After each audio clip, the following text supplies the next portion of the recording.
Tonight, inshallah, I want to remind ourselves about something that is called bakat min khashyatillah.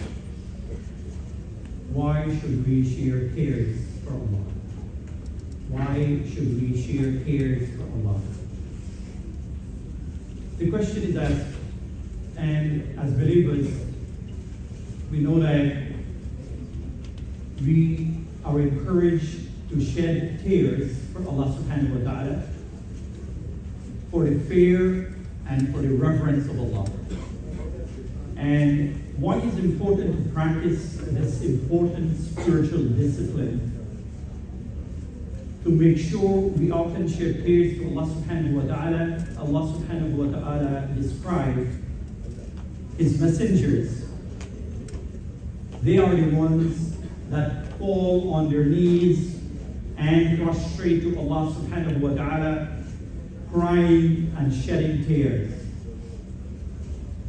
This is the way of the messengers, all the messengers. Rasulullah sallallahu alayhi wa sallam, he used to be in bed with his wife, Aisha radiallahu anha. And he would wake up and he would engage in tahajjud. And while doing so in sujood, he would shed so much tears that the entire blanket will be soaking wet. And the Prophet sallallahu alaihi wasallam, he mentioned in a very beautiful ahadith, he says, "Aynan la tamassuhuma an-nar." There are two eyes which will never be touched by the hellfire. There are two eyes that will be never touched by the hellfire. Aynun bakat min khashyatillah. The eye which reads from the fear and the reverence of Allah subhanahu wa ta'ala. And wa'aynun bakat tashurus fi sabilillah. And an eye which spends the night in guard in Allah's path. Like soldiers in the frontier or brothers who guard us while we are praying. There's a lot of barakah for that. There are a lot of blessings for that.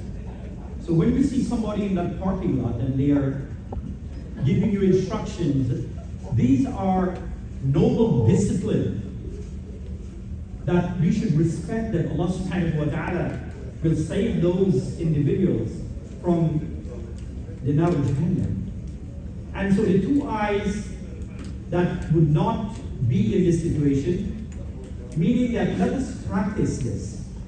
Do you know that there are many companions of the Prophet who shed tears, and they shed tears so much that it left permanent marks on their face. And one of those notable persons is Umar bin al-Khattab. But Baka, he used to cry in the way of Allah. And this is something, how do we cry? How do we put ourselves to cry? It is important to condition yourself to shed tears, because there are times, or most times, we do not know the meaning of the Quran as non-Arabic speakers, and we not understand the magnitude of what the Quran is saying. But making reverence to Allah is, scholar says, by doing so, it will soften your hearts. And how do you do it? By reflecting on Allah's favor on you. How much Allah has favored us.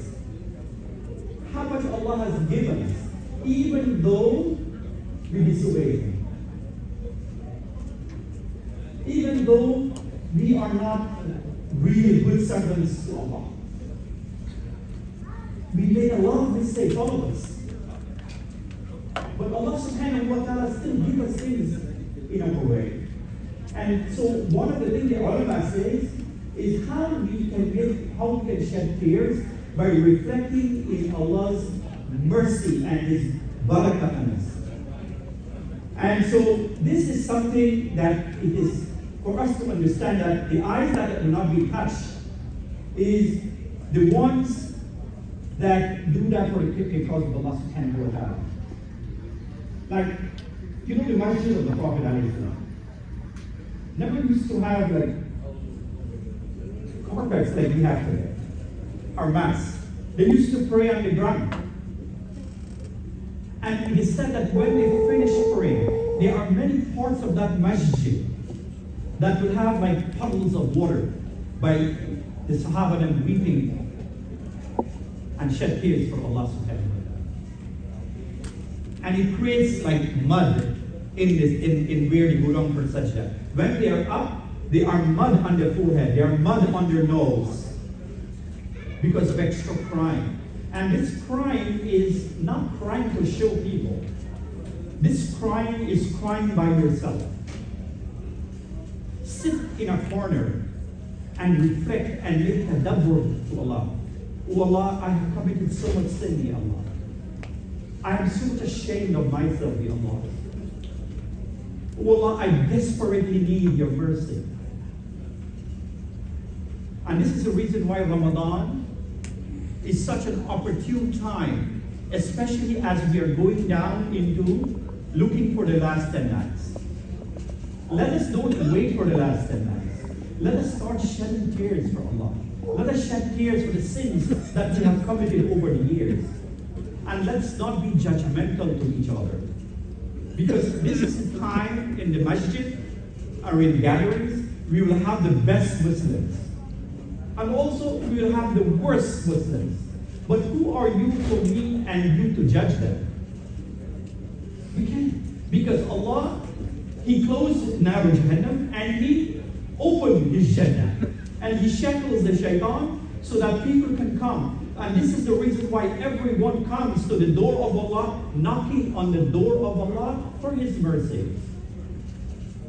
And so if we force ourselves to shed tears and reflect on Allah's mercy and His barakah and His ni'mah, that in itself would give us what you call a shiver in our spine and make us so humble that tears would come down even without you thinking.